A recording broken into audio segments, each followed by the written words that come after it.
Fala, turma! Está começando mais um episódio aqui do Startup Life, diretamente aqui do Instituto Caldeira, na Semana Caldeira, evento incrível que a gente está tendo a oportunidade de gravar diversos podcasts com convidados incríveis que estão vindo aqui dentro da sala e gravando presencialmente com a gente, o que é sempre um grande prazer. Então eu, Lucas Eusébio, aqui vou liderar hoje esse podcast junto com o Rafael da Ubots. Então, Rafael, te apresenta um pouco para o público, aqui para essa câmera. Obrigado por estar aqui junto com a gente. Eu que agradeço o convite, Lucas. Então, sou o Rafael, sou diretor executivo e fundador da Ubots, apresentando a Ubots rapidamente também. A Ubots ajuda empresas a melhorar as conversas que essas empresas têm com seus clientes, através do WhatsApp, principalmente, transformando conversa em negócios, né? Eu gosto de dizer, o desafio é sempre simples. No Brasil, o WhatsApp é utilizado por todo mundo. Boa parte das empresas já utiliza o WhatsApp, mas o desafio é como utilizar, né? Como é que utilizar isso de forma organizada, orquestrada, com inteligência artificial. E é esse o desafio que a Ubots ajuda as empresas a transpassarem, né? E a gente já está em mais de 250 instituições financeiras pelo Brasil inteiro, é líder de longe no cooperativismo de crédito, ajudando bastante empresa a conversar melhor com os seus clientes. Animal. Eu vou olhar minha colinha hoje, a gente vai falar um pouco hoje sobre CX como ativo estratégico e qual que é o papel, né, do CX no atendimento na era da IA, que é justamente o que você trouxe. Eu tenho uma perguntinha para ti, Rafael, mais a nível de contexto, para a gente começar aqui o episódio. Eu queria que você explicasse para a gente o que significa tratar a experiência do cliente como ativo estratégico e não apenas como um processo de suporte. Sim. Vindo para cá, eu estava pensando, né, no tema. E até, se for pensar nos princípios dos negócios, assim, é estranho ter que reafirmar que o cliente é importante ou estratégico para o negócio. Mas eu entendo que é necessário, mas permanece estranho, né? A minha visão, a empresa existe, esses dias eu estava falando no All Hands da empresa, a empresa existe fundamentalmente para duas coisas: gerar valor para o cliente e, através da geração de valor do cliente, gerar valor para os colaboradores, né? Funcionários e sócios. Esse, para mim, é o fundamento da empresa, né? Então, o CX, ele, como estratégia, é uma reafirmação de algo que, às vezes, se perde porque as empresas tomam corpo, começam a crescer, começam a ter outros desafios de negócios e vai se afastando da essência, que é fundamentalmente gerar valor para o cliente. Então, acho que essa necessidade de trazer estratégia é um reforço necessário, porque outros problemas acabam distraindo as empresas de fazer o que tem que fazer, que é escuta o cliente, gera valor para ele, escuta o cliente, gera valor para ele. Eu acho que nasce por essa necessidade de reforçar. Perfeito. Eu vejo muito no dia a dia, né, assim, acompanhando diversas empresas, empresários que a gente chama que estão num momento mais de scale, assim, então o cara já tem o Product Market Fit, já passou o break-even, está crescendo e está naquele momento, digamos assim, de contratar muita equipe, então ele tem um mês ali 20 colaboradores, de repente está com 50, está com 100, e cresce de forma muito rápida. E o que eu percebo é que ele muitas vezes vai adaptando ou criando os processos internos de atendimento para o cliente de acordo com o que é mais prático ou mais fácil para o time dele e não necessariamente o que é melhor para o cliente. Vamos fazer o que é melhor aqui para a gente. Cara, mas será que o que é melhor para a gente, né, o que facilita a minha vida como gestor ou do meu time, é melhor, né, do que eu pensar, ouvir o cliente? Então eu queria muito falar sobre isso contigo para a segunda pergunta, que eu queria entender na tua visão, Rafael. Por que muitas empresas ainda veem um atendimento, né, o CX, como centro de custo e não como diferencial competitivo? Sim. Acho que, antes de responder a pergunta em si, por que vê o CX como um centro de custo e não como uma oportunidade, e esse gancho que tu fala sobre os processos internos, eu acho que isso é boa parte do que eu chamo da distração, né? Porque legal. Assim, tu movimenta a empresa para gerar o valor para o cliente. E com o crescimento, tu acaba tendo outros problemas internos, operacionais, tu começa a criar processos e em algum momento se distrai, se perde a finalidade do processo. Eu estou criando um processo de atendimento para quê? Essa finalidade ela vai se perdendo, ao meu ver. E é normal a gente entrar em operações de atendimento e ver os gestores olhando os key results, ou os indicadores, os KPIs de atendimento, como se eles fossem o fim, não o meio. Então, puxa, meu tempo médio de atendimento, tempo de primeira resposta, CSAT, por aí vai. E acaba se esquecendo que isso é o resultado final, que é a satisfação do cliente, né? A satisfação dele com aquele processo, com a empresa em si. Então, às vezes os processos se desenham em torno de indicadores internos e não externos. Então, a primeira coisa que eu vejo é essa distração, esse afastamento do processo acaba gerando esse tipo de problema. E indo para a tua pergunta, o que acontece é que os times de atendimento, geralmente, eles entram no pós-vendas, né? Então, eu já vendi para o meu cliente, e em algum momento o cliente teve um problema. E as empresas que não tratam a experiência do cliente de forma estratégica, acabam entendendo que, puxa, resolver um problema de um cliente é algo que eu tenho que fazer rápido para não me tirar meu tempo, não gerar custo e tudo mais. Então, isso acaba resolver um problema de um cliente, que é uma das atribuições de uma central de atendimento, de pós-vendas, acaba entrando numa estratégia de, puxa, algo que deu errado, que eu tenho que no final das contas, me livrar. Então, isso é um custo para a minha operação, não algo que eu tenho a oportunidade de gerar negócio. Acaba que muitas empresas ainda olham muito a aquisição de cliente como um grande gerador de negócios e esquece que a expansão dentro da própria base, quem já é cliente, via de regra, é o mais importante para o negócio. Então, a métrica fundamental de atendimento deveria ser algo em torno do NPS, do churn, e se os gestores olhassem o churn como uma métrica maior do negócio, né, manter o churn baixo, esse tipo de coisa não aconteceria. Eu acho que é um pouco dos incentivos, no final das contas, que levam as empresas a olharem um centro de atendimento como custo. E às vezes eu faço provocação, e quem está fazendo diferente é quem entende que a expansão é um grande canal de crescimento, é quem não se distrai, quem não perde o cliente do centro do negócio, quem nunca vai falar que, puxa, a experiência do cliente é estratégia. Não, ela é core do negócio, ela é para o que existe. Então, vejo dessa forma, assim, no final das contas, os incentivos e os processos de atendimento acabam levando ele para o lado de custo, porque se distancia um pouco da finalidade, que é a satisfação. Né? Sim. Isso é importante quando tu fala ali, pegando um gancho, você fala de churn, é muito mais fácil, né? Às vezes o founder ele olha muito para novos canais ali hoje, com a parte da IA ali, mexendo muito com inbound marketing, com toda a geração de demanda de leads. É muito importante que as empresas tenham uma visão de multicanalidade para conseguir gerar mais resultado, que é muito mais difícil gerar o resultado que eu gero hoje do que o resultado que eu estava gerando ano passado, e por aí vai, está ficando muito mais difícil. E olhar para a base de cliente é muito mais barato, é muito mais eficiente eu conseguir fazer uma opção, um cross-sell, uma indicação dentro da minha base, do que não necessariamente eu ter que ir pescar fora. Né? Eu consigo pescar dentro do aquário, ali no dia a dia. Eu queria que você desse dicas para a gente, Rafael, falando um pouco sobre isso, porque eu vejo muito, principalmente, as empresas que vão ter modelos de negócio ali, ou de um atendimento mais B2C, ou de um cliente mais B2B.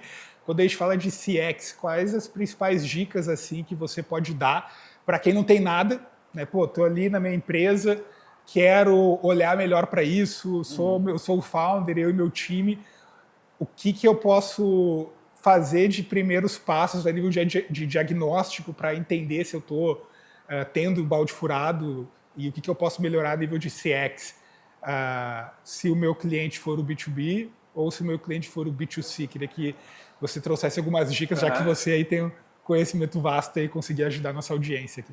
Acho que a primeira dica vale para B2B e para B2C, que é escutar o cliente. E aí pode ser de forma estruturada, não estruturada, as duas juntas, no final, tanto faz. Mas a primeira dica é escutar o cliente. Não resolve problema que não existe ou problema por suposição. Os clientes, eles sabem relatar os problemas que eles têm, eles sabem relatar as soluções que eles têm. Sim. Então, quando tu falou, puxa, é mais fácil e mais barato olhar a base de clientes, eu acho que é mais fácil, é mais barato. O ciclo de venda de um vendedor é muito mais curto. A inovação, se quer inovar, escutando o cliente é mais fácil, porque ele está ali, já está apto a compartilhar as dores. E para te estruturar um processo de CX é primeiro estruturar a escuta ativa dos clientes.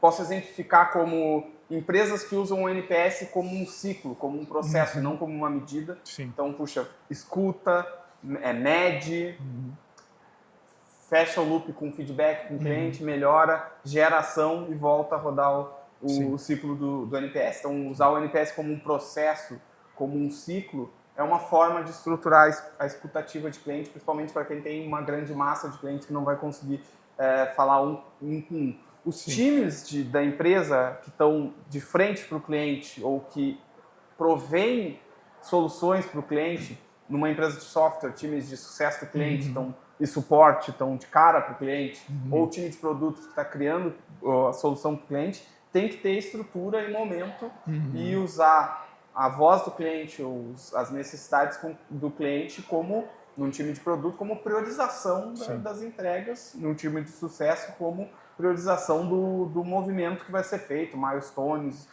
e coisas do estilo. Então, assim, essa é a minha primeira dica para quem está colocando algo de pé. Escuta o cliente, conversa, estrutura processo e tudo mais.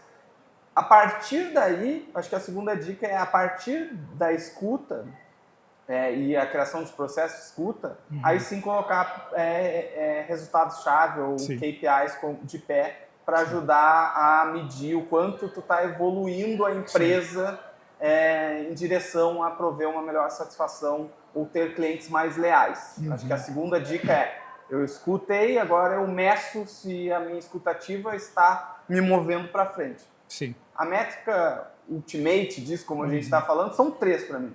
Primeiro, novas vendas. Essa eu já vou explicar. Segundo, NPS. Terceiro, churn. Então, puxa, quanto eu não estou perdendo da minha base, o NPS é uma métrica de lealdade do cliente e as novas vendas é porque se tu rodar um ciclo de NPS, se tu rodar um ciclo de indicação e tu melhorar a tua satisfação, a lealdade dos teus clientes, uma coisa tem que acontecer.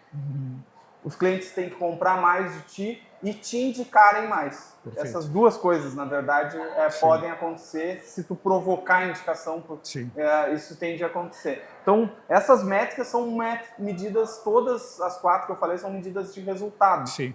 Essas medidas de resultado, em geral, elas te afastam do problema de olhar o processo interno e as coisas para dentro de casa e não para o que gera impacto e resultado do cliente. Então, tu olhou churn, tu olhou NPS, tu olhou receitas de expansão e tu olhou quantidade e receitas de indicação, tu está muito próximo do resultado de ter clientes satisfeitos. Ninguém indica insatisfeitos. Isso não acontece. O NPS é uma métrica que já está rodando há bastante tempo, tem uma boa confiança e é comparativo ao mercado. O churn via de regra, boa parte dos clientes que vai dar churn é por insatisfação. Pode ter o que é uma métrica saudável assim, de churn? Por exemplo, eu, Lucas, empresário, estou ouvindo aqui o podcast, cara, vou olhar ali para minha base de cliente, vou fazer um cálculo do último ano. Cara, qual que é o percentual que eu tenho que ligar um alerta a nível de percentual de churn ou o que é mais saudável assim, na tua experiência? Na minha experiência, é impossível responder para sem olhar o segmento a segmento, porte a porte, perfil de cliente ideal a perfil de cliente ideal. Assim, eu nem me arrisco a chutar. Mas tem uma forma... A gente, quando iniciou o NPS dentro da YouBots, tinha essa dúvida. Né? O NPS também é comparável. Mas, assim, melhor comparação é com o teu eu anterior. Perfeito. Então, assim, se quer um start do churn, Começa a medir, Sim. ano que vem tem um churn menor do que esse ano. Sim. E procura os pares, né? Sim. Acho que aí sim, conversar com Perfeito. pares vai ser perfeito. Perfeito. Uma vez um empresário me disse também um cuidado com churn zero, né? Que a gente em algum momento teve churn zero, eu lembro um mentor, na verdade, ele falou, cara, cuidado com churn zero, porque ele pode significar que tu está sendo permissivo demais com os teus clientes. Olha aí, legal. E isso, a conta chega. Sim. A conta chega. Então, até um parênteses. Eu acho que essa medida tem esse cuidado, mas é uma medida Sim. de resultado final, né? Não tem muita escapatória. Então, a segunda dica, a primeira conversa com os clientes, escuta os clientes. Sim. Segunda dica, mede o que tu está fazendo. A partir daí, aí sim, ferramentas e processos. Sim. Ferramenta e processo aí, sim, coloca de pé o que tem de melhor. Sim. Ferramenta, o que tem de melhor. Vai onde o cliente está. Se o cliente usa e-mail, fala com ele por e-mail. Se o cliente usa telefone, fala. Se é face-to-face, fala com ele. Se é WhatsApp, no caso da robots, vai para dentro do WhatsApp. Sim. É isso que tem que fazer em termos de ferramental, organizar, orquestrar as conversas com os clientes e tudo mais. E processos aí, o processo é aquilo. Vão ter métricas intermediárias, eu não tiro a importância dos indicadores, só lembra que eles são indicadores de meio e não de fim. Sim. Então, quando for trazer um gestor de relacionamentos, gestor de CX ou o que for, sempre tenta, puxa, tem os teus problemas, mas tu só resolve os teus problemas porque tu precisa resolver os problemas do cliente e ele está no centro. Esse reforço, acho que é muito importante. E eu diria que são essas as dicas aí. Legal. Eu queria te ouvir um pouco, Rafael, pelo menos eu vejo assim, por exemplo, no nosso mercado, que é um mercado muito de professional service, ali de prestação de serviço, tu vai escalando o teu ticket, vai tendo operações ali e touch points, e relacionamento com o cliente vai ficando muito mais complexo.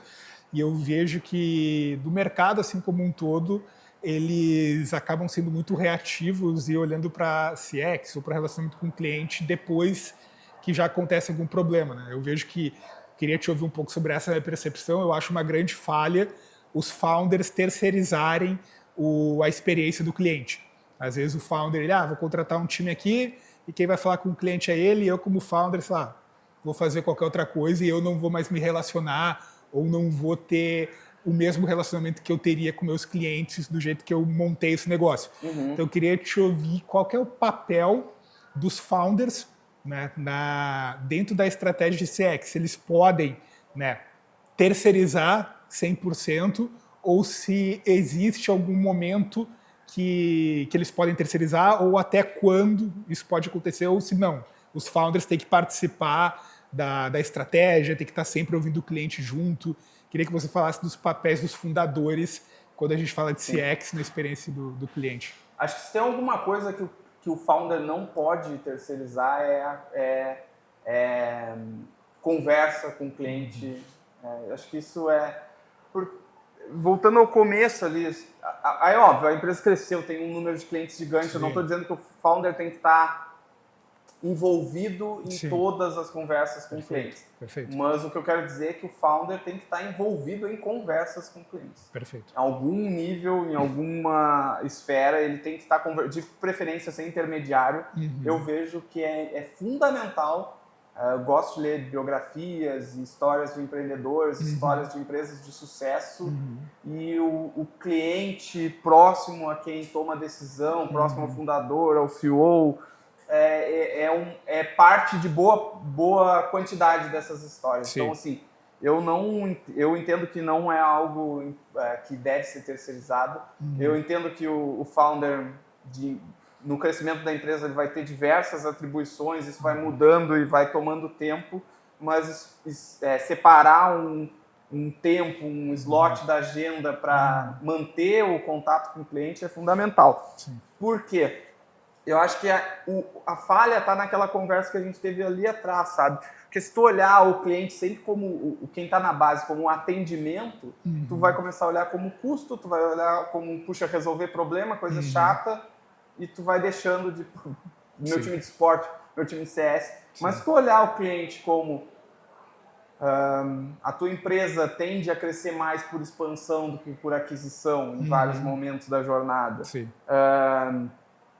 A inovação vai vir da tua base de clientes, porque a dor tá ali, eles estão aptos a te contar a dor deles, e tu só inova entendendo desafios, dores, problemas a resolver. Sim. E tu entender ainda que, puxa, se eu converso com os clientes, eles estão satisfeitos, eles podem me indicar e ainda eu crescer a minha base de clientes por causa disso, se tu mudar esse viés de enxergar o cliente, facilmente tu vai priorizar em vários momentos estar conectados ao cliente. Então, eu sei até a etapa que a Bots está e jamais os fundadores da empresa deixaram de ter contato com os clientes e a gente não tem a mínima chance disso acontecer. Sim.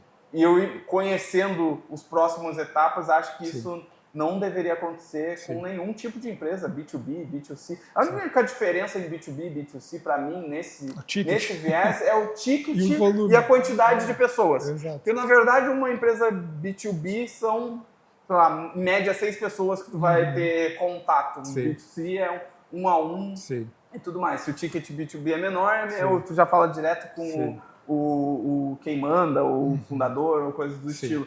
Mas no final é manter o relacionamento próximo, é muito vantajoso para além de resolver problemas. E se olhar dessa forma, facilmente se entende que o fundador tem que estar escutando e conversando com os clientes ali. Legal. Eu sempre costumo comentar, né? O cliente, né, pelo menos no nosso nicho, ele só vai te abandonar se ele tiver um onboarding mal feito. Isso é uma primeira yellow flag, ele talvez não tenha tomado uma decisão tão boa, ou se tu deixa de gerar impacto para ele no decorrer da jornada. Né? No nosso tipo de nicho, o cara ele só vai procurar um outro prestador de serviço, cara, ou se tu atingir o teu limite técnico, que é a necessidade que a empresa que ele tem agora, e tu não consegue mais entregar, e tá tudo bem, às vezes tu montou um negócio para, sei lá, atender só Brasil e o cara quer expandir offshore, não consegue. Ou se tu fez alguma coisa a nível de quebrar a confiança do teu cliente, ele vai atrás de outro parceiro. Eu queria que você comentasse um pouco como que o CX pode ser importante a nível de estratégia de crescimento, de geração de receita.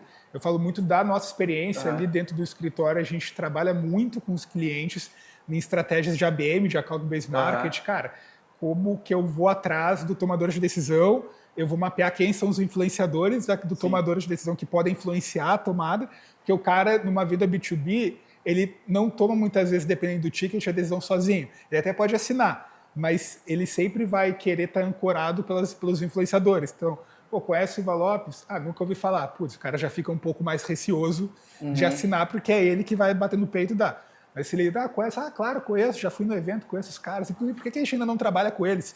Sabe? Então, a gente trabalha muito com uma estratégia e usa o CX como uma estratégia de ABM dentro de relacionamento com o cliente. Convidou o cara para o podcast, convidou o cara para o jantar, patrocina um evento com o cara, vai até a sete do cara, convida ele para ir até a nossa. Então, a gente tem toda uma estratégia de CX, envia brinde para o cara quando fecha ali a operação, envia uma caixa ali, que nem tu tá vendo ali na nossa sala aqui, tem as plaquinhas do M&A, o cara fechou o M&A, vem uma plaquinha, o cara vai botar isso no melhor lugar da casa dele, porque é um negócio que traz um sentimento muito, muito bom para ele de algo que aconteceu na vida dele.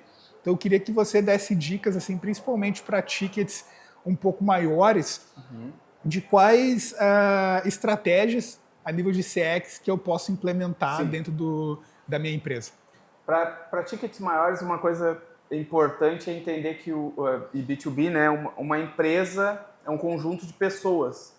E não existe o ente CNPJ, né? E isso às vezes parece óbvio, assim, mas assim, quando tu entra numa empresa, num novo cliente e tal, obviamente teu relacionamento é com quem ali, talvez o comprador, uma outra pessoa, só que, puxa, lembra que as pessoas, quanto tempo as pessoas trocam de empresa e te levam junto. Te levam junto, mas uma boa estratégia é mapeie as pessoas do cliente que estão relacionadas ao projeto atual e se relacione com elas e não com uma só. Isso a gente aprendeu na iBots da forma difícil, como eu digo. Porque tem a parte boa que é tu tem uma ótima entrega e tá tudo funcionando e a pessoa troca de lugar e te leva, mas tem a parte ruim de que tu só tinha relacionamento com aquela pessoa, ela trocou de lugar e ficou um vácuo lá. E às vezes quem chega é o contrário, que gostou de outro e trouxe junto, né? E eu falo, se o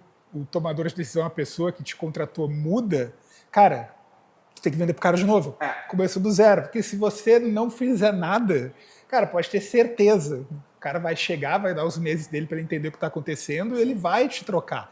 Então ele vai trazer o cara da confiança dele. Então eu vejo isso muito de erro de... trocou... Cara, a gente quando troca, sinal vermelho, trocou a pessoa, tu chama essa pessoa, vai lá, vai pessoalmente, pega o avião, vai lá, aperta a mão do cara, conhece o cara, convida ele. E já aconteceu com a gente também de ter relacionamento só com o Rafael, só com o CEO.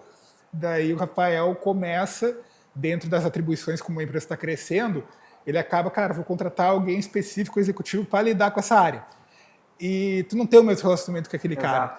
Então, muitas vezes, aquele cara vai falar, pô, Rafael, eu sei que tu agora, lá os caras, mas, pô, não tá dando. O que o senhor vai falar? Cara, a área é tua, faz o que tu quiser. Daí o que o cara vai fazer, ele vai te dropar. Então, eu vejo, que nem você, a gente aprendeu também duras penas, de, cara, saber identificar, porque o CNPJ não é um ente, cara, são pessoas ali, como que eu vou manter elas próximas, porque a gente tem um lifetime daí com o cliente, a gente tem clientes ali, cara, estão desde o início do escritório, estão com a gente até hoje, e muito por causa desse relacionamento e de pensar na experiência dele. Isso nos últimos anos, principalmente, vem nos trazendo uma geração de receita muito boa. É total, assim, já até às vezes muda de cargo, né? Como tu falou, mudou de cargo e, puxa, tem outros problemas, fica aqui nessa área e aí tu tem que enxergar se mudou as pessoas, tu tá refazendo até um onboarding com as pessoas, porque é tudo novo. Então esse é o primeiro alerta e dica, no final o relacionamento não é empresa a empresa, é pessoa a pessoa. Do outro lado também, muda time de CS, que atende conta, executivo de contas, puxa, mudou do lado da empresa, é problemático também. Então tem vai mudar, dá certo. Mas a verdade é que vai mudar tanto do teu lado quanto do lado do cliente, então tem processos que arranjem isso, como vocês falaram, pô, tem um red flag, mudou a pessoa, eu vou lá, pego o avião, vou, sento do lado, no final das contas. Até antes disso tudo, né, o CX parte de um princípio que tu tenha um produto muito bom, né? Então, no caso de vocês têm, cara, produto, o serviço, o produto de vocês. Então, assim, não tem também relacionamento que salva produto ruim. Se o core é ruim, não adianta, assim, né? Então, assim, bom, a gente está partindo dessa conversa. Tô partindo para ver se o serviço está aqui. Assim, ó, o teu serviço, o teu produto está entregando valor, tá atualizado, tá resolvendo os problemas do cliente, está entregando o valor que ele quer. A partir daí, o relacionamento passa a ser muito importante, mas ele não salva produto ruim. Isso aí não. A gente tem algo que a gente criou assim lá dentro do escritório, até queria te ouvir sobre isso, que quando, por exemplo, isso acontece muito em empresa. Pô, o Lucas é o Key Account, né? Tem muitos clientes que às vezes tem Key Accounts, pô, esse cara vai ter o Key Account, o sócio é Key Account, porque ele tem um ticket maior, tem um relacionamento XYZ. Acontece muitas vezes, pô, o Lucas é o Key Account do Rafael. O Rafael, ele olha para a empresa, ele enxerga, cara, quem que é meu ponto de confiança lá no ponto é firme? O Lucas. Pô, o Lucas está mudando de área, o Lucas está indo, sei lá, para outra área. Eu vejo isso muito nos clientes de outras empresas, vou lá botar o Matheus para atender no meu lugar, na outra reunião já toca o Matheus lá, larga ele e não faz o que a gente chama da introdução do personagem. A gente costuma falar, cara, ó, tu vai me substituir, cara, tu vai entrar comigo primeiro na reunião, a primeira reunião tu não vai te apresentar, não vai falar nada, só vai estar ali acompanhando. Daí vai acompanhando, a segunda reunião, tu vai entrar, tu vai começar, eu vou liderar, mas tu vai começar falando, já começa a te apresentar e mostrar. Daí vai passando, a outra reunião, você entra, eu fico de ouvinte, você lidera a reunião. Da quarta, quinta reunião, eu não entro mais, já lidera sozinho. Então eu falo, a gente tem todo um cuidado, se, né, às vezes precisa, né, Lucas, o cara não tem como atender sempre. A gente sempre faz essa introdução do personagem para o cliente não sentir na experiência dele algo de, pô, não é mais o sócio que me atende, agora é outro advogado, eles não estão mais me dando aquela atenção que eu acho que eu mereço. Às vezes não tem nada a ver, às vezes é dentro da rotina. Eu falo, a gente tem todo um cuidado de introdução do personagem para o cliente não sentir. Eu falo muito isso, o que acontece no backstage não pode influenciar o palco. Cara, o palco tem que estar lindo, maravilhoso. Se aqui atrás, não interessa, cara. Tá? Eu queria te ouvir um pouco sobre essa boa prática que a gente faz e pra gente funciona bastante. Né? No final essa é uma boa prática de delegação, né? No final das contas faz para a pessoa não ver, joga a pessoa faz junto, depois a pessoa vê e tu só corrige, faz e tu só corrige, depois, enfim, no final é uma boa prática de delegar, que vocês levam para um dos core, dos processos que deveriam ser core da empresa, que é a relação ali com o cliente. Que não adianta tocar lá, porque o advogado vai fazer coisa de merda e tu não consegue atender. Assim, daí não consegue... Tu não tem nem como cobrar o cara. Sim. Tu largou a pessoa lá e falou, te vira. Não, assim. aí não tem jeito. E ainda se fosse um processo interno, delegar desse jeito, ia ser só ruim, né? Com o cliente é ruim e o cliente ainda percebe, puxa, tá trocando o meu suporte, meu CS, meu key account, o que for.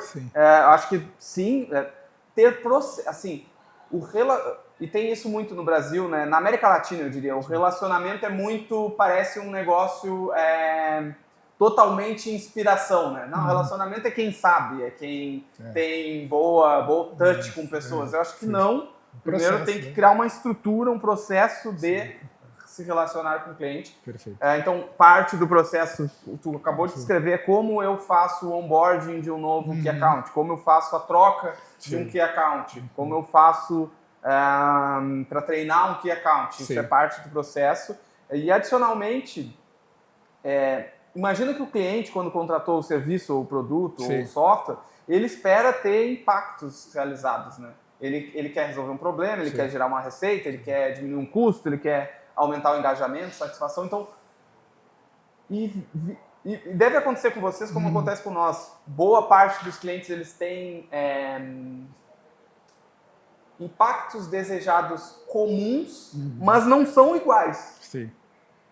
Então eu tenho um software que ele gera estilos, né, de impactos, mas qual é o impacto que este cliente quer com este serviço ou com esse software? Entenda isso e no caso de SaaS, né, os times do sucesso do cliente, o CS, o que eu indico mapeia os impactos do cliente e pega ele pela mão e leva ele a alcançar os impactos que ele disse que quer. Sim. E organize isso com processos. Geralmente, eu vejo boas práticas de clientes e na própria Bots que tem esses times de clientes, vamos chamar assim, tem um processo de reuniões estruturadas, tem um processo de milestones e etapas de entrega bem claros para o time, para o cliente. Mede isso, acompanha a evolução e vê se o cliente está alcançando aqueles passos. Esse é um processo adicional que muita gente não faz, né? Cara, muita gente não faz. Não ter. O cliente entra e eu falo, a pior coisa que pode existir é o cliente entrar, cara, ele não tem, o cara não recebe um passo a passo, não recebe, vai ter um kick-off, como que funciona o kick-off, quem que vai participar, o que a gente vai te perguntar, o que você precisa trazer para a reunião, né? O que eu me preparo. Então, cara, é o básico, está no conhecimento, cara, põe isso no papel e explica para o cliente. Falo, muitas vezes coisas pode parecer mega simples para ti, que já faz isso todo dia. Cara, o teu cliente ele pode ter trocado de advisor ou de serviço justamente, né, eu falo muito isso para o time de venda, cara, descobre muitas vezes, cara, o que tu espera? Eu falo para o time comercial, pergunta, o que seria uma excelente experiência no teu ponto de vista para o serviço jurídico? Deixa o cara falar, cara, eu troquei porque era muito lento, troquei porque os caras não me davam atenção, troquei porque faltava aquilo. Na hora que for fazer um board, chega para o time e fala, ele reclamou disso, ele valoriza isso, o perfil dele é esse, explica para ele isso. Eu costumo falar que, cara, são coisas simples de fazer que tu já sabe, né? Senta e põe. E eu costumo brincar, Rafael, ali no escritório a gente fala que o relacionamento com o cliente é muito, fazendo uma analogia com uma conta bancária, né? Ou tu tem saldo positivo, ou tu tem saldo negativo. Se tu tem, muitas vezes, um saldo positivo, tu trata bem o cliente, tem processo, o cliente confia em ti, você entrega, o cliente te indica, cara, tem um saldo muito positivo ali com o cliente.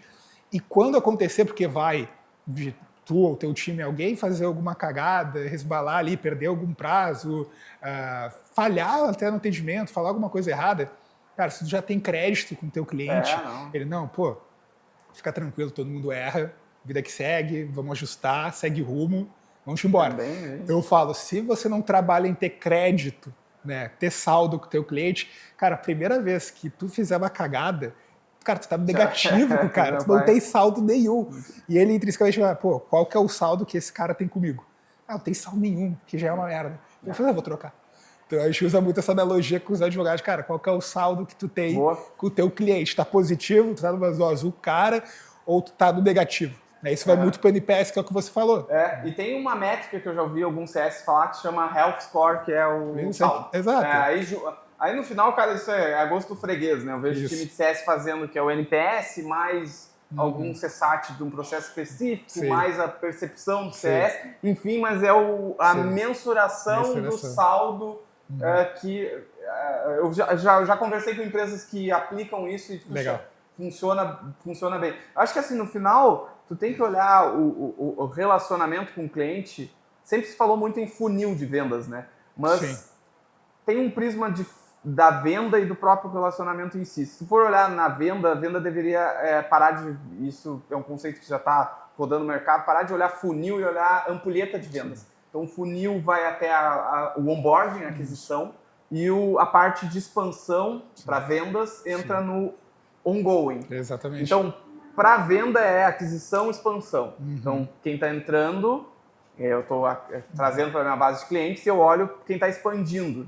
E a etapa de aquisição tem várias subetapas, mas a expansão também tem várias subetapas. A gente conversou sobre mapear quem se relaciona com o cliente, do lado do cliente, mapear outras áreas do cliente que podem te contratar, mapear quem pode te indicar, e tudo isso está dentro de expansão e mais algumas coisas. Mas se tu olhar no essa mesma ampulheta numa perspectiva de relacionamento, tenha processos de onboarding, que a gente falou ali no começo, cara, o onboarding deu errado, é aquilo, né? A primeira impressão é que fica, o que começa errado termina errado. Vai torto.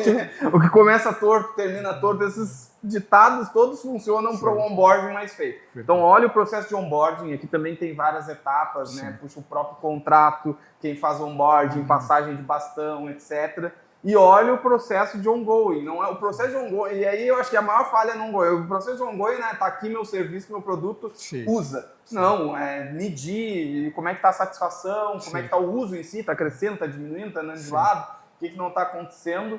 E aqui vão ter métricas de resultado muito importantes. O ongoing vai falar muito do churn, da expansão em si, indicação, inclusive. E aquisição, outras coisas. Eu acho que esse é o segredo de como tu estruturar, inclusive nas vendas e no relacionamento e no produto também. Porque se tu for depois, a minha venda está olhando a ampulheta, meu relacionamento, seja time de suporte, que account, CS, próprio time de vendas AM ali, está olhando ongoing e onboarding e ongoing. E o meu time de produto também está vendo onboarding, também está vendo ongoing, porque o produto ou o serviço também tem momentos distintos. Pô, a empresa está entrando no meu negócio. Tá, aí tem algumas coisas que eu preciso fazer. Eu entender o negócio da empresa, se eu sou um prestador de serviço, ou como eu lanço o software mais rápido para quem é um SaaS e tudo mais. E no ongoing também tem outros fluxos. Eu acho que dividir essas duas macro etapas no relacionamento com o cliente, na venda e na construção, nas funcionalidades de um produto ou até o blueprint de um serviço, é algo que começa a te ajudar a mapear os indicadores de cada etapa, inclusive que eles têm indicadores distintos, né? Eu costumo falar, não sei se você concorda comigo, Rafael, eu falo que cada vez mais, dependente do nicho, do ticket, o cliente está cada vez mais exigente e ele está reparando em coisas que ele não reparava antes, né? Ele está mais exigente. Eu gosto de dar meu exemplo. Esse dia fui fazer um onboarding, né? Não vou dizer que eu usei o onboarding lá de um serviço que a gente contratou, cara, era a cota premium mais cara do negócio. Chegou no onboarding, cara, a guria fazendo a unha, daí perguntou o negócio, o que vocês querem saber? Aí, cadê, qual que é a deadline? Cadê os bullet points? O que a gente pode, né, o que a gente tem que entregar? O que vocês vão nos entregar? Ah, não, isso aí tá no contrato de vocês com a gente, é só ler lá o contrato. Porra, que merda, sabe? O onboarding, ninguém depois, o cara falou pro seu, eu falei, cara, uma merda, cara. Como assim? Que é o maior. Cara, o teu time entra na reunião despreparado, traz uma apresentação, eu tenho que fazer as perguntas, cara, não tem uma condução, não tem um processo. E a gente repara nesse tipo de coisa, que daí tu contrata um outro serviço de um concorrente, daí tu vai ver, cara, tem processo, tem tudo e fideliza. E daí você falou, você vai falar, né? Vai cortar, pô, cara, a experiência com esse cara foi animal. Às vezes é mais caro, mas, cara, a experiência foi absurda, foi totalmente diferente. Ou às vezes nem é mais caro, às vezes é até o mesmo valor, mas essa experiência faz toda a diferença. Eu queria que você falasse um pouco, já indo para o final, Rafael, senão a gente ficar falando aqui eternamente. Vamos falar um pouco, que está no título aqui do podcast, a gente não falou, porque o tema está muito bom, falar um pouco de IA, né? Claro. A gente está falando muito de inteligência artificial e tem muita informação, né? Sim. Eu falo, o que a gente consegue separar que é baboseira ou que, cara, isso aí que todo mundo está falando não faz muito sentido, e onde que está a real oportunidade quando a gente fala de IA ali no atendimento para o cliente. O que a gente pode aproveitar e o que a gente, cara, não olha. Queria te ouvir um pouco em relação a isso. De AI como um todo, eu acho que a grande oportunidade é produtividade. Uhum. De algumas oportunidades, mas assim, está começando por aí, né? Tem mais gente usando dentro de casa do que para fora. A gente até conversou sobre o assunto. Oportunidade de AI é produtividade. A gente está indo para patamares que a gente nem conhece. Essa é a minha visão.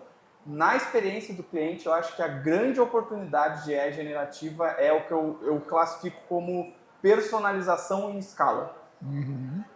Por que a gente está falando de cliente na estratégia, se deveria ser tão óbvio? Porque se tu pega uma empresa que tem 200 mil clientes, 40 mil clientes, 1 milhão de clientes, é difícil entender cada cliente como um indivíduo. O cara cria uma esteira e toca na esteira.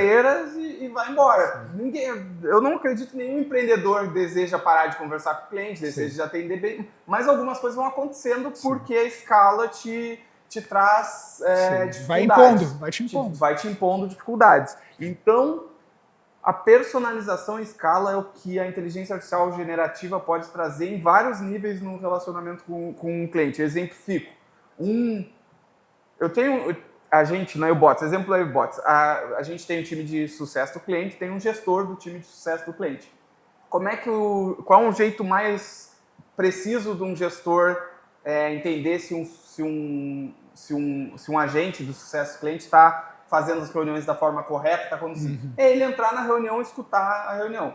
Por que ele não faz isso? Porque são 10 e ele não teria nem tempo para fazer só isso. Exatamente. Mas com um ferramental de AI generativa, com as reuniões sendo todas gravadas, ele tem um resumo de cada reunião. Para além do resumo, ele tem um score de cada reunião dentro da especificidade que ele entendeu. Aqui é para usar este framework, quanto esta reunião andou dentro do framework. Isso ele consegue para os 10 agora, onde está lá de dentro. E aí ele consegue ver, poxa, mas peraí, o Lucas andou fora do framework aqui, deixa eu ler o transcript, deixa eu conversar, deixa eu arrumar a rota. Isso eu estou falando para 10, mas dá para fazer para muito mais em grande escala. Sim. Isso era inviável e impossível, eu diria, antes da AI generativa. Sim. Isso está vindo até para hardware agora. Né? Então, assim, além da reunião digital, dá para fazer com hardware físico. Isso olhando para o processo interno. Para o próprio cliente, eu sempre gosto de dizer que os chatbots e tudo mais, eles eram suportáveis. Sim. Por que eles eram suportáveis? Ninguém gosta no fim, né? Ninguém gosta, só eu, como um cliente, só gostava de falar com o chatbot porque eu sabia que ele podia resolver meu problema a qualquer momento, porque ele vai estar trabalhando. Ele tá ali com um fluxo de negócio, com as integrações, as necessidades que pode resolver meu problema. E ele está num canal que eu gosto de usar, que é o WhatsApp e tudo mais. Então, eu suporto ele, mas a experiência conversacional era ruim. Para todo o mercado, para todo o mundo, inclusive. Perfeito. Agora a gente tem uma experiência conversacional, quem usa o ChatGPT sabe que é uma experiência conversacional que eu já ouvi gente, e não uma, duas pessoas, fora da tecnologia, dizendo eu prefiro conversar com o ChatGPT do que com uma pessoa. Sim. Então a gente evoluiu a capacidade conversacional dos computadores. Então a promessa de escala que os chatbots já faziam, integravam, que era suportável, agora ela pode começar a ser uma necessidade. Então os clientes suportavam, daqui a pouco os clientes podem começar a te pedir porque tu tem uma capacidade conversacional superior. Eu já estou vendo isso em empresas que estão lançando bots com AI generativa acontecer. A capacidade melhorou demais de conversar mesmo. Os fluxos de negócio eram iguais aos anteriores com o chatbot baseado em intenções, mas a capacidade conversacional de voltar na conversa, entender nuances e tudo mais melhorou, mas não melhorou pouco. Essa é outra capacidade de personalização em escala. Outra coisa que eu sempre, quando eu vou em cooperativas, eu falo, por exemplo, cooperativa tem muito a proximidade do cooperado. Outra coisa, que legal é o cooperado receber um feliz aniversário, o Lucas receber um feliz aniversário no dia do aniversário dele por WhatsApp ou por uma carta. Mas aí isso pode ser de forma geral. Oi, Lucas, a empresa sabe que é o dia do teu aniversário, parabéns para você. E que tal se nessa carta começar a ter tons falando do relacionamento? Pô, Lucas, parabéns pelo teu aniversário, eu lembro desde hoje do dia que você virou cooperado ou cliente da minha empresa, foi tal coisa que aconteceu. E que legal se isso for por vídeo. Ou que tal mandar uma música num ritmo que eu sei que o Lucas gosta com o tema do nosso relacionamento. Se eu tenho uma empresa com 5 clientes, eu consigo fazer isso para eles. São 5 aniversários no ano. Se eu tenho 40 mil, é impossível. Era. Porque o que a gente usou, o brasileiro usou com muita criatividade, essa geração de vídeo para botar piada no Instagram e tudo mais, essa mesma tecnologia pode começar a ir para personalização. Em vez de mandar mensagem de aniversário para os meus clientes, eu estou mandando a mensagem de aniversário do Lucas. Com áudio, com vídeo, com uma mensagem personalizada e em escala. Isso é o que a tecnologia está desbloqueando. Para citar alguns exemplos, outro que a gente já faz há bastante tempo na Ubots, que é uma métrica interna daquelas, que é o CSAT. O CSAT é o 0 a 5 do Uber. Desceu do Uber, 0 a 5, isso é o CSAT. CSAT no telefone tinha muito... Todo mundo tinha. Acabou a ligação de 0 a 5. O que é legal isso? Por que ninguém gosta de responder? Né? Geralmente responde 1 ou 5, né? Eu quero detonar para ver se alguém me escuta, pelo amor de Deus, ou 5. Foi muito bom, que legal. Para o gestor, essa é um cheiro da qualidade. Mas ele é feito por amostra, né? Ninguém... Pode ver aí quem está escutando o podcast quantas vezes respondeu o Uber lá, ou o iFood, ou esses que tem... Só que é a métrica de qualidade que o gestor tem acesso. Que ele perguntou ali, e essa métrica mede um processo. O que a gente fez usa a inteligência artificial como um árbitro que lê a conversa e ele arbitra qual foi a qualidade dessa conversa. Vantagem disso, a gente fez com mais de 80% de assertividade medindo as conversas que os humanos tinham mensurado. 80% pode dizer, pô, mas tem 20%. Tá, mas assim, antes tu tinha uma amostra. Agora tu tem toda a tua base de conversa mensurada, inclusive dizendo qual tópico foi conversado naquela interação. Trazendo para um caso, né, não vou falar o nome aqui do cliente, mas a gente tem um cliente que, cara, na App Store, assim, um dos apps mais baixados do mundo. Cara, tem muito ali no FAQ, ali tem muito comentário na App Store, que é bem isso, cara, são muitos comentários, tá bom, tá ruim, foi fácil, não sei o quê, tive dificuldade nisso, dificuldade para pagar, dificuldade de fazer o download, fazer o cadastro, o que seja. Tem muito anúncio, vocês botaram muito anúncio, tiraram, não estou gostando. E ele tinha uma pessoa para responder, ficava 24 horas ali, só respondendo um por um. E muitas vezes, mesmo com script, né, é uma pessoa usando script e a pessoa acabava não conseguindo fazer uma interação mais humana, porque ela tinha um volume muito grande, ela fazia script e só batia teclado. E tinha uma pessoa fazendo isso. ele desenvolveu um agente que ele já responde automaticamente as respostas, ele já entrega um BI do que a pessoa está mais gostando, o que a pessoa não está gostando, o que mudou, e já consegue, a pessoa, o humano que está por trás ali, já consegue identificar e trazer os casos mais relevantes ou os casos menos relevantes e entregar relatórios disso em tempo real. Isso liberou muito mais tempo daquela pessoa para conseguir pegar os casos que tem maior problema, ligar para o cliente, descobrir, atender aquele cara de uma forma mais humana e conseguir dar atenção para aqueles que realmente tinham uma dificuldade maior e a inteligência não conseguia resolver. Então eu costumo dizer, essa pessoa não perdeu o emprego dela, ela só teve uma atuação mais estratégica de, cara, o que está dando certo, a IA está conseguindo responder e responder melhor do que eu, entregando relatórios em tempo real, e aqueles clientes que eu estava só botando script e o cliente percebia que era um script, eu estou conseguindo agora ter tempo para atender eles. Sabe? Então é um caso que eu cito ali de um cliente que ele falou, cara, ele falou para mim, ele é CEO da empresa. Ele, Lucas, eu não sei nada de programação e eu montei isso em 2 horas. É absurdo. Daí eu fiquei, como assim, cara? Cara, eu não sabia, eu fui pesquisando, fui indo atrás, vi que meu time tinha essa dor. Ele falou, essa pessoa que faz isso ia sair de férias, é uma empresa pequena, ele falou, eu vi que isso ia sobrar para mim.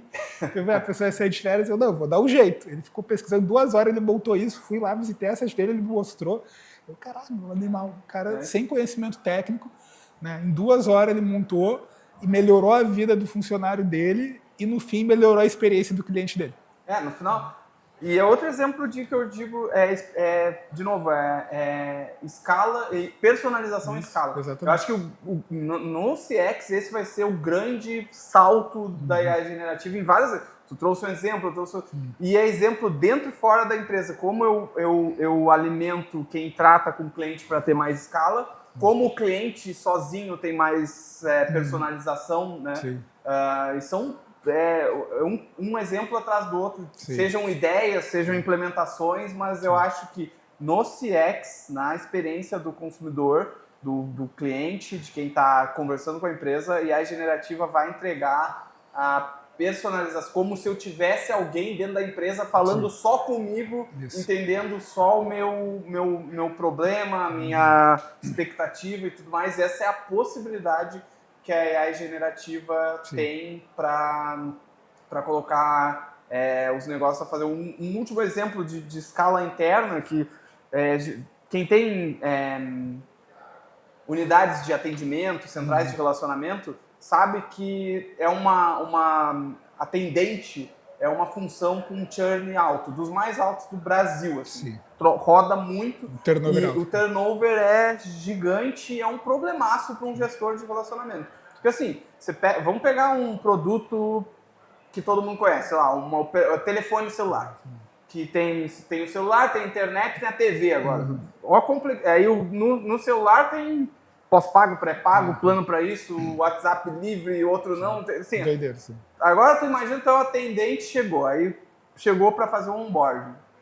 O onboarding é insano. Claro, os gestores core, não, você só fala sobre isso, só fala sobre aquilo, mas é um onboarding difícil, porque o conhecimento do negócio, do produto é amplo, né? Todo mundo está falando de copiloto, os copilots, eles têm a chance de diminuir drasticamente o onboarding, mas drasticamente o onboarding de centrais de relacionamento. Porque boa parte do conhecimento sobre o produto é colocado numa inteligência artificial conversacional, que é o Lucas entrou, eu sou atendendo o Lucas, eu quero saber como é que tira o meu plano, diminui meu plano. Mas eu não aprendi isso. Como diminuir o plano do Lucas? Ou já vem, na conversa, diz pro Lucas que não dá para diminuir. Só para a gente não vai perceber como cliente, mas dentro das operações isso já está acontecendo. Os copilots, eles são muito bons para diminuir o tempo de onboarding também, né? Padronizar a forma da marca falar e outras coisas, e sempre sobre dados não estruturados, tudo tem vantagens técnicas, mas assim, de novo, além da inteligência artificial, da personalização para o cliente, ela pode dar personalização e escala, principalmente, para quem está lidando com o cliente. Isso já está acontecendo. Acho que já vai ter, o mercado já vai sentindo isso. E aí Tu mencionou sobre, pô, a expectativa dos clientes está aumentando. Eu acho que sim, tenho certeza que sim, e muito por experiências prévias. Sim. Começa a vir empresa que a experiência do cliente é core e começa a entrar na competição, nada me tira que as entregas no Brasil ficaram muito mais rápidas quando a Amazon entrou no Brasil. Ela é a entrega mais rápida hoje? Provavelmente não, talvez o Mercado Livre, uma ou outra e tudo mais, mas a competitividade vem alguém que a gente já sabe que a entrega rápida é core, vamos nos mexer. Sim. Aí, pô, qual a minha expectativa? Uma expectativa comprar qualquer site. É aquela expectativa do Mercado Livre, da Amazon, que eu comprei hoje, amanhã está na minha porta. Sim. Aí a expectativa vai aumentando por experiência prévia. Isso. E software, para nosso caso, acontece isso. Eu sou um software B2B que empresas usam o nosso software, mas eu sempre falo para o pessoal, todo mundo usa Google, todo mundo usa Instagram, todo mundo usa WhatsApp e Uber. Esses apps não dão problema. Qual a expectativa que alguém que usa esse tipo de coisa tenha a usar outro software? Não dê problema também. Eu falo sempre, né? Você também, né, Rafa? Eu trabalhei muito com clientes do mercado financeiro e pegando o seu exemplo ali para nível de logística de entrega, cara, olha os apps hoje de banco, né? Toda a revolução ali que o Banco Central fez em relação a abrir o mercado, instituições de pagamento, começou como o Nubank. Cara, a gente não percebe. Pensa a gente com um app fazendo uma transferência há 10 anos atrás. O Zap é uma porcaria, cara. É verdade. Se for parar de levar, é uma merda, cara. Hoje, tu olha, é um altíssimo nível, e como todos têm altíssimo nível, tanto o bancão se obrigou, e eu falei, já tinha tecnologia, já sabia fazer. E não tinha incentivo para fazer. Para que eu vou fazer? Exato. Tem por quê? Veio outro cara, começou a puxar a régua. Não, cara, vou ter que mexer. A experiência do cliente, tem caras menores entregando, estou perdendo o mercado para esse cara. Isso. Então, são coisas que vão melhorando a vida do cliente e o que eu falo, para mim o que pega ainda é difícil para mim ter essa noção, é o tempo. Cara, é muito rápido, né, cara? Eu quero montar um site, o cara monta o site em 2 horas. Às vezes o cara não precisa contratar uma software house, dependendo do caso, né? Vai levar 3, 6 meses, vai gastar um rio de dinheiro, cara, ele monta um site com a gente em 2 horas, já está no ar, o cara lançou o produto, já vendeu. Então, para mim, o que pega, que a IA que vem trazendo esse tipo de oportunidade, cara, o prazo, o tempo não é mais o mesmo. Não é. E as expectativas, eu concordo com o que tu falou, a expectativa do cliente está subindo, porque se ele começa a usar muitos serviços que levam a expectativa... O próprio, assim, não vamos falar de empresa de tecnologia, o próprio Pix. Sim. Pagamento instantâneo, a gente nem sabe viver sem Pix. Se tirarem o Pix agora, eu acho que acaba o Brasil. Que assim, levou a expectativa, deu, puxa... Tu vai para o Uruguai, para a Argentina, os caras usam o Pix. Tem conta aqui no Brasil, já tem lá. Então, isso aí... Qual a expectativa agora? A instantaneidade está no dia a dia, porque todo mundo paga a conta, né? Está no dia a dia. E aí, tu acha que o cliente não vai carregar essa expectativa para a relação com a minha empresa? Claro, eu mesmo que falou, se a relação com o meu advogado, o onboarding da minha empresa jurídica, ela é rápida, muito boa, os caras fazem um onboarding bom. Se acostumam.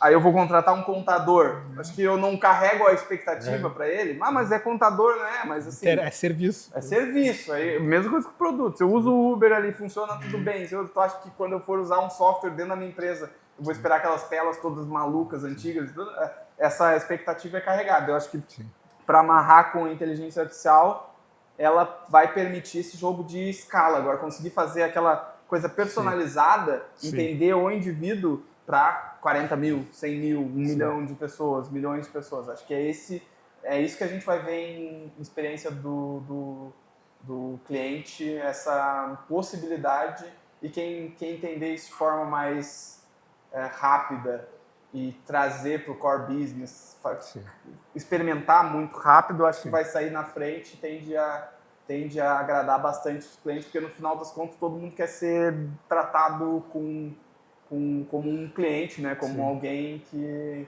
está ali pagando para usar aquele serviço e quer ter a melhor entrega possível, né? Então, acho que é isso. Perfeito, meu caro. Rafael, se deixar, a gente fica aqui até amanhã conversando. O Rafael já veio aqui no podcast, voltou, então isso é bom, né? Porque se volta é porque realmente tem bastante coisa para somar e trazer aqui para a gente. Rafael, fecha para a gente dando teus últimos recados aqui, falando um pouco aí se puder falar, obviamente, do que a Obots aí vem fazendo aí, o que tem de novidade para sair. Faz teu último jabá aí também. Deixa aqui para os nossos ouvintes, caso alguém tenha gostado aí e queira conhecer um pouco mais do Rafael da Obots, como que pode entrar em contato contigo, como pode conhecer um pouco mais o Rafael e um pouco mais da Obots. Legal. O propósito da Obots é tornar incrível o relacionamento entre marcas e pessoas. Está super ligado a isso. E a gente vem fazendo isso especialmente para a instituição financeira. A Obots lidera lá no cooperativismo de crédito de longe. É bacana porque as cooperativas de crédito, eu estava conversando contigo antes, no limite elas não têm clientes, elas só têm dono, né? Porque o cooperado ele é parte da cooperativa e a gente aprendeu e conversa muito com as cooperativas porque elas sempre tiveram, nunca se distraíram em ter o cooperado, no caso delas, no centro do negócio. E o nosso software avançou e tem alcançado nossos objetivos, especialmente o nosso propósito, especialmente para a instituição financeira. O Bots vem crescendo ano a ano, a gente vem expandindo a nossa base de clientes, a nossa força no cooperativismo de crédito, em bancos médios e instituições financeiras.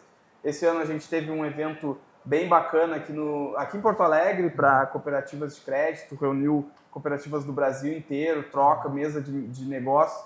A gente tem uma iniciativa educacional com workshops, mesas de negócios, vai acontecer aqui na Semana Caldeira, inclusive, que é muito bacana, fortalecendo a intercooperação das cooperativas, trazendo empresas para entender como tirar o máximo do WhatsApp e da inteligência artificial para conversar com seus clientes. Perfeito. Isso é muito importante. E nos próximos passos, o mercado de conversacional, ao meu ver, está apenas começando, tem muita coisa para fazer. E aí o Bots está crescendo e entende que esse mercado, a gente tem muita coisa para fazer e vai continuar fazendo. Nos últimos 2 anos, esse sucesso que a gente teve no cooperativismo de crédito no Brasil levou a gente a ser convidado ano passado ao maior evento internacional de cooperativismo de crédito do mundo, em Boston. Eu palestrei lá sobre inteligência artificial. Legal. Esse ano a gente patrocinou o evento em Estocolmo, então tem conversas com cooperativas do mundo inteiro acontecendo e tal. Pode ser o nosso próximo passo também, a gente está trabalhando para isso. E quem quiser conhecer o Bots, eu estou lá no LinkedIn, Rafael de Paula Souza, tem o Instagram, o Bots Brasil e o LinkedIn também, só nos chamar lá que alguém vai entrar em contato com certeza. Alguém ou uma IA? Ainda alguém, assessorado por uma IA, isso eu prometo. Então tá. Rafael, muito obrigado por ter participado aqui com a gente, espero que vocês tenham gostado. Se você gostou, deixa um comentário aqui dentro do podcast, avalia bem ali também, deixa um comentário no YouTube e a gente se vê no próximo episódio do Startup Life.